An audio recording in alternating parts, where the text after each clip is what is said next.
Samedi le 18, bienvenue en prenant votre café. Pas de réseaux sociaux avant 16 ans. Prêt-tu avoir la pilule? Oui, mais pas sur TikTok. On va pas le dire sur TikTok. Mesdames, vous cherchez un homme, mais pas un tête-bain, là, un vrai homme. J'en ai un pour vous. Qu'est-ce que j'ai marqué d'autre? Ah, le nucléaire. On va parler du nucléaire. Laver la vaisselle à la main. Tiens. Fini le lave-vaisselle. Il y a une tendance maintenant.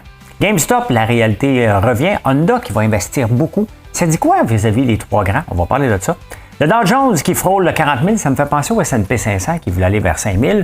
Le prix plancher, on va parler de ça. Une grande campagne de sensibilisation pour les cyclistes, parce qu'eux autres, faut pas les brusquer. Faut les sensibiliser. Parlez de tout ça.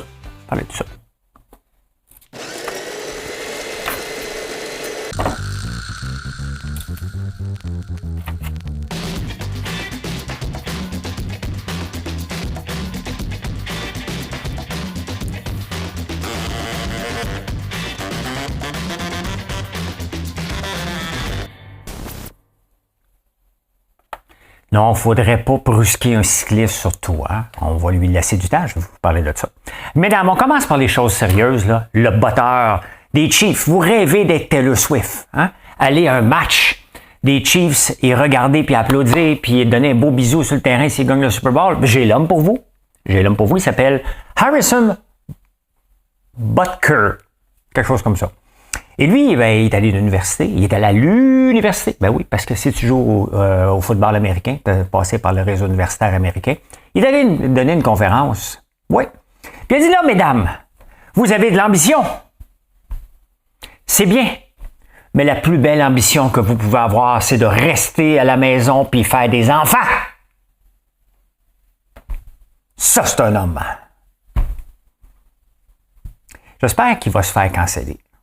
Ça, c'est le genre de... C'est complètement débile. Les filles vont à l'université pour étudier, pour avoir une promotion. Puis comment ça se fait qu'ils se sont pas levés et n'ont pas lancé son chapeau à cette espèce de débile-là?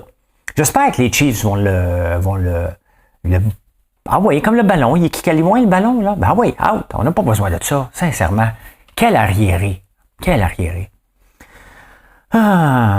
m'en vais en Tunisie dans 6 semaines. Et mon plus grand danger, ça va être de ne pas acheter un olivret. Je suis très à risque. J'aime faire de l'huile. Ici, on fait de l'huile de tournesol, on fait de l'huile de lin, on fait de l'huile de soya. J'aime faire de l'huile, sincèrement. Et je vous invite à aller découvrir. C'est le temps de faire des salades. Donc, un petit peu de mélange de l'huile de tournesol et de lin. Un petit peu de moutarde de Dijon. Un petit peu d'épices barbecue. Bingo. Vous avez une belle recette.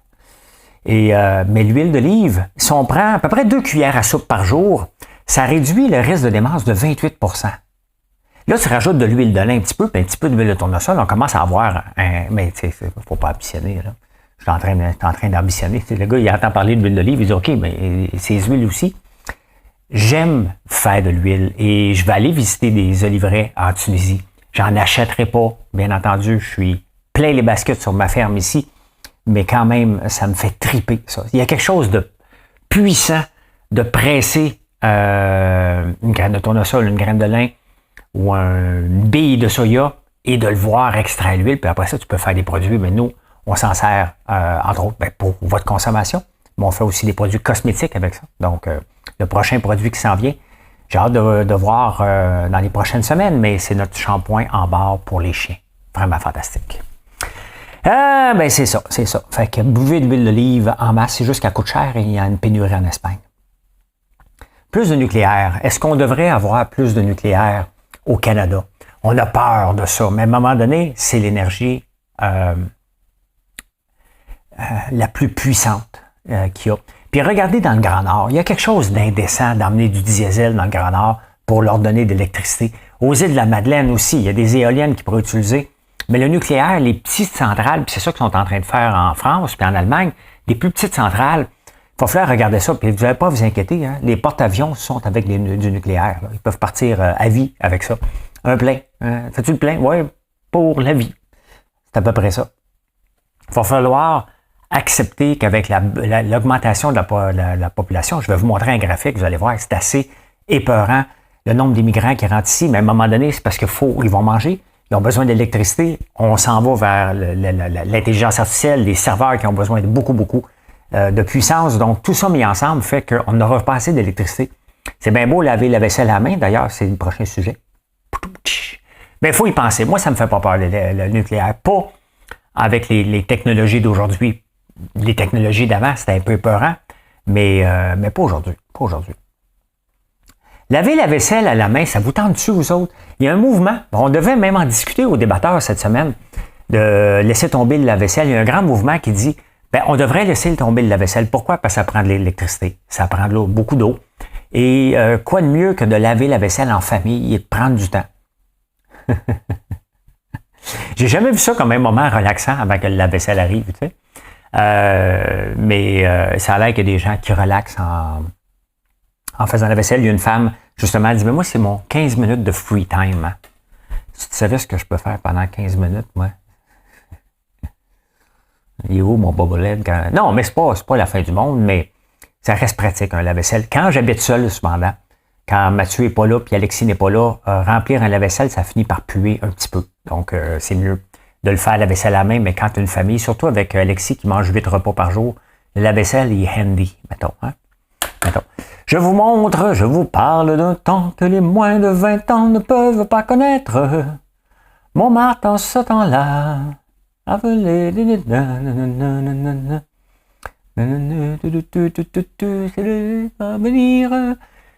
Montmartre, vous voyez, voilà ça.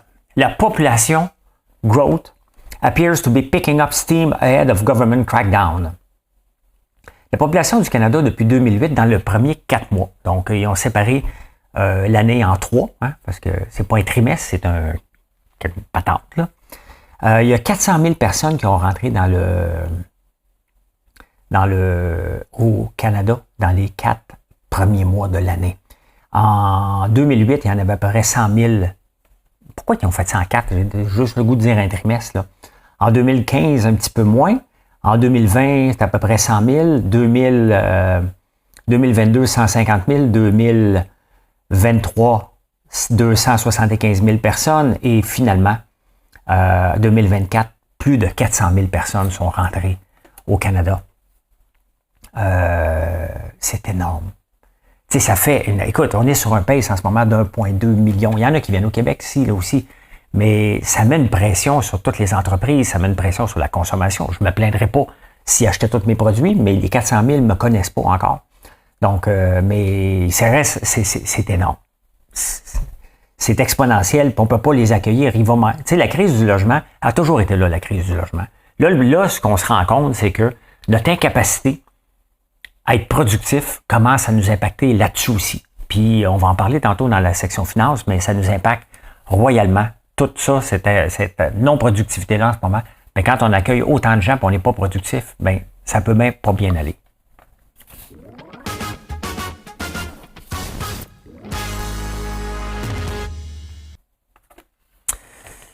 J'ai le goût d'éternuer. Une minute.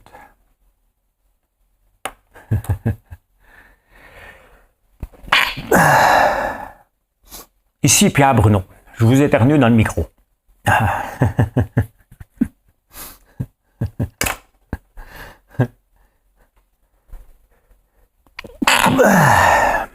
Sincèrement, c'est épouvantable éternuer puis le retenir en plus.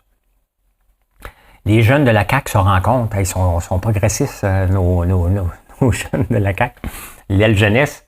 Ils disent aux autres, les réseaux sociaux, pas avant 16 ans.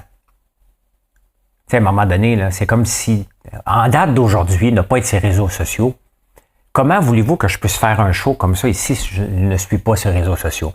Est-ce que je perds mon temps sur TikTok? Je peux me faire prendre à perdre mon temps sur TikTok. Mais avant TikTok, la procrastination n'a pas été inventée. Elle a peut-être été amplifiée, mais 16 ans, c'est un petit peu vieux. Tu sais, c'est un petit peu vieux. Tu arrives au cégep, là. Tu arrives au cégep, tu dis « Hey, va me prendre... T'es-tu abonné à TikTok? Oui, je viens de finir le secondaire. » Voilà. Tu sais, les réseaux sociaux, c'est une place pour se divertir. C'est comme si tu fais ma télé, là. Arrêtez de capoter, là. Arrêtez de capoter. Est-ce que c'est un fléau? Le manque de productivité au Canada n'est pas causé par TikTok, est causé par les syndicats et est causé par notre concurrence au niveau mondial. Et puisque nos entreprises grandissent pas assez vite, ça affecte le S&P 500 le TSX à Toronto. Et tout ça est relié. Mais TikTok n'affecte pas la productivité, ni Instagram, ni Facebook. Donc après ça, il y a le jugement parental qu'il ne faut pas oublier. Peut-être qu'à 12 ans, il y en a qui sont assez matures, puis peut-être qu'à 9 ans, il y en a qui sont assez matures, puis peut-être qu'à 16 ans, il y en a qui ne sont pas encore assez matures. Quand je regarde les Rose Battles sur TikTok, je peux te garantir, les méchants paquets qui ne sont pas encore assez matures, qui sont pas mal adultes. Pas mal adultes. Jeudi soir, j'étais au débatteur avec mon ami. Je peux dire maintenant que Robert Boitier est mon ami. Je ne l'ai pas toujours aimé, parce que je ne le connaissais pas. C'est comme ça, des fois, on n'aime pas quelqu'un parce qu'on ne le connaît pas. Puis Robert, ben, je voyais ce que je voyais à la télévision, mais c'était un super bon Jack. Et il a dit, écoute, Gabriel Nadeau-Dubois, il est fini, puis il va devoir quitter d'ici 2 mois. On va voir si sa prédiction. Et là, il a dit, dans ma boule de cristal, je pense aussi qu'il a raison. Je ne vois pas comment. Tu sais, quand une entreprise va mal à un moment donné, on remplace le CEO. Ça se peut qu'il revienne éventuellement. C'est arrivé. Steve Jobs est revenu. Donc, ça peut arriver. Quand on l'a vendu à Telca, je suis parti. Georges est parti éventuellement. Puis, moi, il était hors de question que je revenais, là. Ils ne me l'ont pas demandé. Mais ils ont demandé à Georges de revenir parce que lui, il était déjà resté 1 an et demi avec eux autres. Après ça, il est parti, puis il est revenu après. Mais Gabriel Nadeau-Dubois se doit d'aller probablement. Est-ce qu'il viendra au débatteur? Moi, je pense pas. Mais maudit, c'est fatigant, m'a éternué une autre fois.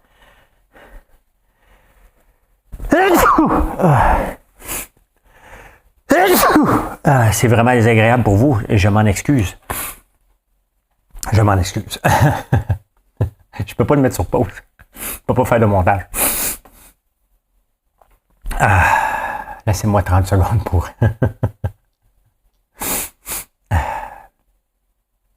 Bon, OK, je retrouve mes sens. Il y a une grande campagne de sensibilisation qui va avoir lieu pour le vélo. Ouais, parce qu'ils sont dangereux. Je vous en ai parlé, mais là, le monde s'en rend compte, puis le monde est tanné, puis la petite fille qui s'est fait renverser l'autre jour, puis il y en a de plus en plus. J'ai dit à Londres, hein, prison à vie pour quelqu'un qui a tué quelqu'un en conduisant son vélo. Donc, c'est un fléau, il y en a de plus en plus, puis il y a des gens qui ne savent pas. Mais on était au Québec ici, on est surtout à Montréal. Hein, c'est surtout à Montréal qu'on veut serrer la vis au vélo, mais un peu, là, serrer la vis. Ils vont faire une campagne de sensibilisation en 2025. Il faut leur laisser le temps au vélo. On ne peut pas les brusquer en 2024. Depuis quand? Que le non-respect. La police est là. La police est là. Elle est supposée aider les gens aussi. Elle est supposée aider les gens. Elle est supposée s'assurer que les règles sont respectées. Elle a juste à s'installer à peu près n'importe quel stop. Elle va donner des tickets. Elle a juste à venir sur ma rue. Là. Elle va pouvoir donner des tickets aux autos qui font pas leur stop puis au vélo en même temps. Un double pour un. Mais prendre un café. Paye le café. Il est bon, mon café. Je paye le café. Il est à soir, ma police. C'est ça que moi. T'es capable de trouver mon adresse? Sinon, écris-moi, moi, te le dire. Puis on va faire ça ensemble, hein? On va faire ça ensemble. Donc, ouais, non. Il n'y a pas de grande campagne de sensibilisation en 2025. C'est là. Les cyclistes, il y en a une gang de morons. Puis je sais pas c'est quoi le pourcentage, mais je pense qu'il est assez élevé parce que la mairesse a dit, ben là, les cyclistes, c'est beau, c'est noble, c'est une auto à essence puis un char à gaz. C'est ça. C'est ça.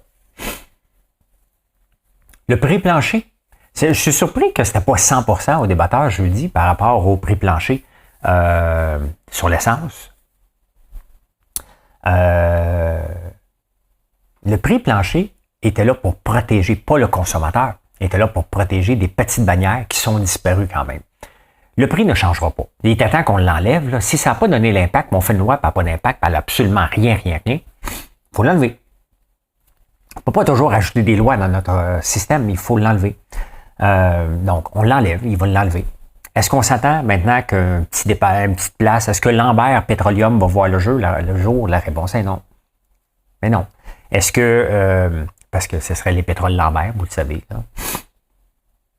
Donc, est-ce qu'on va voir de nouveaux joueurs? Est-ce que des petits joueurs vont essayer de faire des guerres de prix? Tu ne peux pas faire des guerres de prix contre Esso, contre Ultramar, tu vas perdre. Donc, si les petits s'essayent de faire des guerres de prix pour aller chercher des parts de marché, ils vont se tirer d'impact, tout simplement. Les gros vont arriver, c'est toujours comme ça. C'est un élément différenciateur. Qu'est-ce que tu peux offrir? Mais le problème, c'est que de l'essence, c'est une commodité. C'est pas comme si tu vas aller quelque part et elle va être mieux ton essence. C'est de l'essence, ça vient tout de la même place. Donc, il n'y a plus grand marge à faire. Puis à un moment donné, les grandes bannières ont aussi leur propre raffinerie. Donc, c'est là qu'ils font de l'argent aussi. Il n'y a absolument rien qui va changer. Mais si une loi ne sert à rien, il faut l'enlever pour qu'une fois de temps en temps, hein, qu'il n'y ait pas de prix plancher, parce que la Régie de l'énergie, elle est qui, elle, pour s'assurer que le prix est bon? Son 2 cents pour ci, puis à la rampe, puis 1 cent pour là. Elle est qui, elle, si la compagnie veut baisser ses marges pour aller chercher quelques parts de marché? Ça se peut qu'Esso veuille aller chercher des parts de marché à Petro-Canada, puis qu'Ultramar aussi, puis qu'Arnois veulent être un élément différenciateur. Il va être toujours moins cher que chez Costco, mettons, puis Costco va être toujours moins cher. C'est comme ça qu'on va avoir des meilleurs prix. Costco, qui est agressif là-dedans, va pouvoir offrir de meilleurs prix, tout simplement. Et ça va faire, c'est les autres vont pouvoir le suivre. Là, ils n'osaient pas le faire. Ben voilà. Hein? On s'en va ici, tomber sur la tête.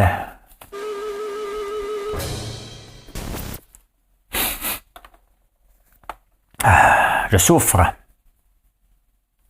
Je vous amène une année puis une journée qui n'a pas rapport.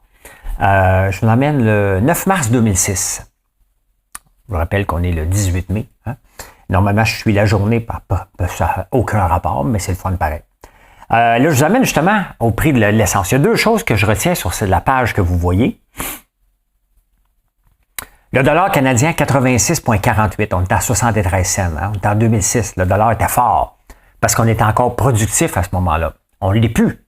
Notre dollar est faible. Donc, le seul moyen qu'on peut maintenir nos exportations, ben, c'est parce qu'on a un dollar qui est faible. On a 13 cents de différence pour d'avantage. Donc, c'est 13 cents sur 86 cents, c'est à peu près 16-17% d'avantage qu'on a sur 2006. C'est énorme. Mais on reste avec 23 $ de moins. Il ne faut jamais l'oublier lorsqu'on essaie de se comparer. On traîne de la patte au Canada. L'essence, Costco renonce à plaider sa cause devant la régie, ben justement, puis il explique le prix plancher, puis qu'ils ont demandé à Costco de rajouter 3 cents. On est en 2006, Costco commençait. Donc, l'or, regardez l'or qui est à 542 $ à ce moment-là. Et vous voyez aujourd'hui l'or qui est à 2400. 2417, c'est un record. Mais avant d'aller voir l'or, regardez, pendant que je suis là, hein, on va regarder le cacao. Intéressant. Le cacao qui descend après avoir obtenu presque 12 500, il redescend à 7 200. Donc, c'est très bon signe. Mais l'or, avant qu'on aille en finance, pendant qu'on est là, ben regardez, c'est un record de tous les temps. On appelle ça un all-time high.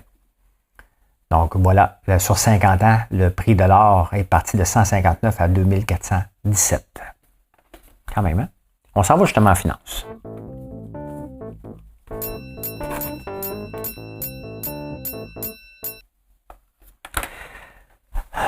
GameStop. Hein? Vous avez, je ne sais pas si parmi vous, mais je trouve ça important qu'on parle des bons coups puis qu'on parle des mauvais coups à la bourse parce que vous êtes plusieurs. Oh my God, il y a même eu un spike. Attends, on va regarder sur 5 jours. Je vous amène. Là. Ça a parti la semaine passée. GameStop, le 10, vendredi passé, était à 20 $. Kitty, whatever son nom, hein? Se lève sur sa chaise avec une photo sur X, ça part. 80 $. Ce qui devait arriver, arriva, ça redescend. Et non seulement ça, GameStop, c'est pas une entreprise rentable. C'est une entreprise dans le fond, en ce moment, il y a peut-être, là, les short sellers vont avoir peur de le faire, mais eux autres l'achètent en disant, GameStop s'en va en faillite. Il n'y a plus de raison d'exister à GameStop. Donc, il s'en va en faillite éventuellement. Donc, faillite, ça va descendre à 1, à 0. Les autres achètent ça dans cette optique-là. Mais à toutes les fois qu'ils font ça, il y a tout le temps une gang sur Reddit qui vient les pincer pour dire « Ah, tu veux faire ça? On va te jouer un tour. » Ben, c'est exactement ce qu'ils font à chaque fois. Mais là, GameStop, ils doivent émettre 45 millions de nouvelles actions pour continuer à survivre. Donc ça, quand tu émets des actions, ben, ton stock se dilue. Donc, il est là. Est-ce que ça va repartir? Si on regarde aujourd'hui, qu'est-ce qui se passe? Il y a un spike. Honnêtement, il n'y a pas grand-chose qui se passe aujourd'hui. Mais regarde, ça veut remonter un peu. Donc, à suivre. Davidity, qui est en mode achat sur 5 jours. Une journée. Qui va peut-être être acheté. Bon, il ne se passe pas grand-chose sur Davidity ici. J'ai-tu un autre? Le Dow Jones, on va regarder le Dow Jones. Je vous parle tout le temps du S&P 500. Le Dow Jones, c'est 30 entreprises. Et on va regarder sur 3 mois. Donc, il frôle un peu, regardez, le S&P 500 est à 5290, c'est un peu à la baisse pour vendredi. Le Dow Jones, son point, c'est 40 000 maintenant. Ça contient plusieurs. Coca-Cola en fait partie, 3M en fait partie, Caterpillar en fait partie, United Health en fait partie. C'est seulement les 30 plus grandes entreprises. Apple, je pense, il en fait partie aussi. Donc, le Dow Jones, en ce moment, il frôle le 40 000. Il y a montant haut de 40 000, mais le S&P 500 a fait la même chose à 5 000. Il y a eu de la misère à se maintenir à 5 000. Donc, ici, là, justement, ici, au début de l'année 2024, il y a eu bien de la misère à dépasser 5 000. Là, il l'a dépassé. Mais c'est 500 entreprises qui vont nous donner un taux de rendement de 9 %. C'est drôle parce que vendredi, j'avais justement un meeting avec ceux qui s'occupent de mes placements. Puis il me disait justement, François, depuis 2016, tu as un rendement de 9,5 %, exactement comme le S&P 500. J'aurais pu le placer dans le S&P 500, ça aurait fait la même chose, mais j'ai un buffer. Puis il y a une stratégie fiscale qui vient avec ces gens-là, bien entendu, un suivi. M'appelait justement pour le gain en capital, est-ce que tu veux en vendre d'avance? Parce que il y a des décisions à prendre avant le 22 juin. Donc, elle me parlait justement de ça, puis j'ai dit, moi, payer de l'impôt en avance, c'est pas trop mon genre, là. Mais je vais peut-être vendre la scrap que j'avais d'accumuler, parce qu'on a toujours, à un moment donné, des titres qui ont moins bien performé. J'en ai une coupe. Il y en a qui ont presque fait faillite, ou il y en a qui ont fait faillite. Donc, tout ça, je peux cristalliser les ventes, m'en débarrasser et minimiser, parce qu'on va avoir des pertes, je vais avoir des pertes en capital que je vais pouvoir mettre contre les gains en capital. Honda investit massivement. Hein. Ils viennent d'avoir de l'argent du gouvernement de l'Ontario pour s'installer là, une autre usine de batterie. Eux autres ont décidé que d'ici 2030, on est en 2024, 6 ans, ils vont investir 121 milliards de dollars canadiens dans les batteries. Là, après ça, qu'est-ce qui va se passer avec Ford qui ne met pas de maudite scène, que GM qui ne met plus d'argent, puis Stellantis qui ne met presque plus d'argent là-dedans? Voyez-vous le scénario? Hein? Les 3 grands Américains s'assoient sur leur steak. Ils investissent, là, mais pas à la même vitesse que les Chinois, pas à la même vitesse que les Japonais. Donc, qu'est-ce que vous pensez qui va arriver? Ils vont entendre que le gouvernement, il va se faire dépasser. Et ils vont entendre que le gouvernement vienne les sauver. D'ailleurs, les tarifs de 18 milliards que Biden a annoncé la semaine passée, c'était pour protéger les 3 grands, surtout.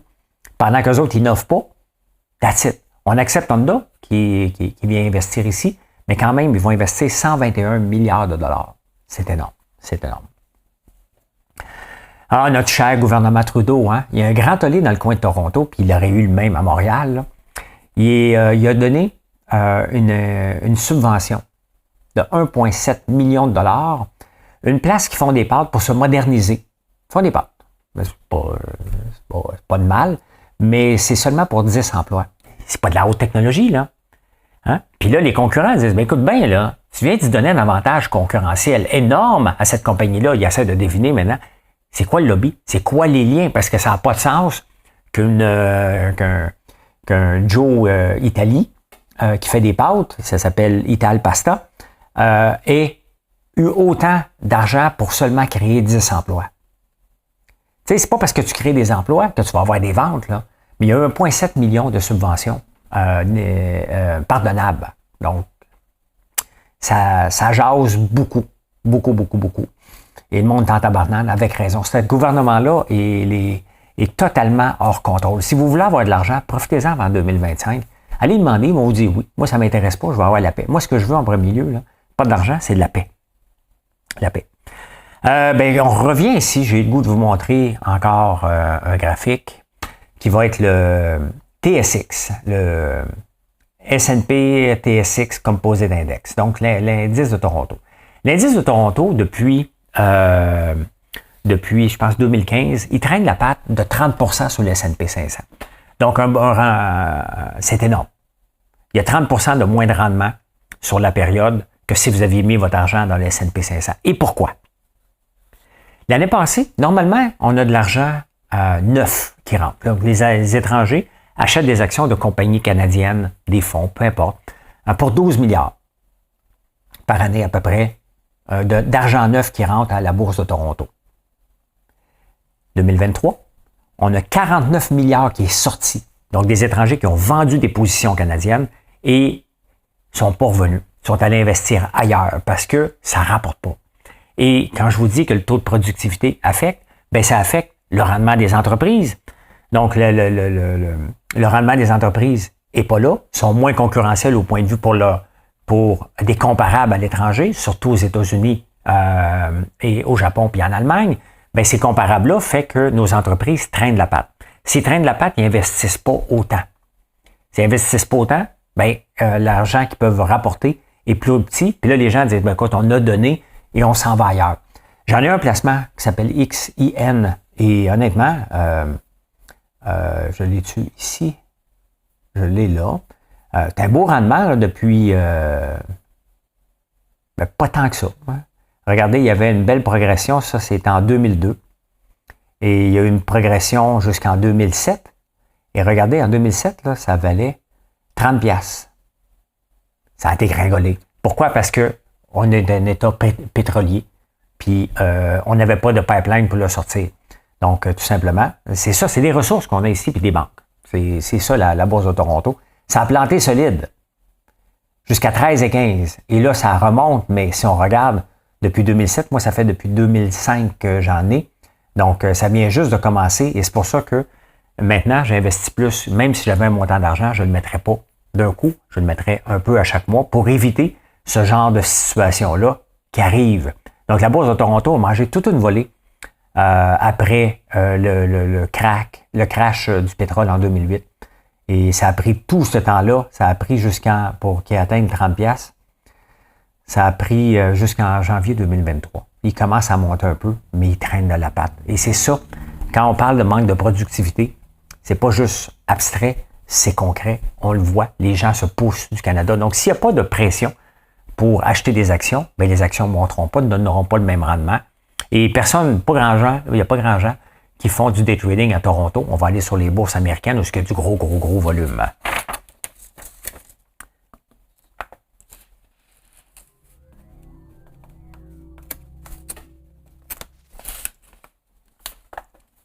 Ben, avec la misère. Hey, il y a les orques, les killer whales, l'orca, dans le canal de Gibraltar. Ça brasse dans le canal de Gibraltar. Hein. Il y a déjà beaucoup de bateaux qui ne sont pas capables de passer là. C'est au Maroc. Mais il y a des orques qui, un moment donné, il y en a une qui s'était fait blesser par un bateau. Puis elle est en maudit. Fait que maintenant, quand elle voit des volets, elle les attaque. Ben, elle vient d'en couler un autre. Là. Elle vient de couler un autre bateau. Hey, c'est pas drôle. Hein. T'en vas, puis à un moment donné, elle vient attaquer, puis elle te fait chavirer. C'est sérieux, un maudit, là. Donc, il y en a un autre. Encore, je sais pas, ça fait plusieurs bateaux qui se font couler.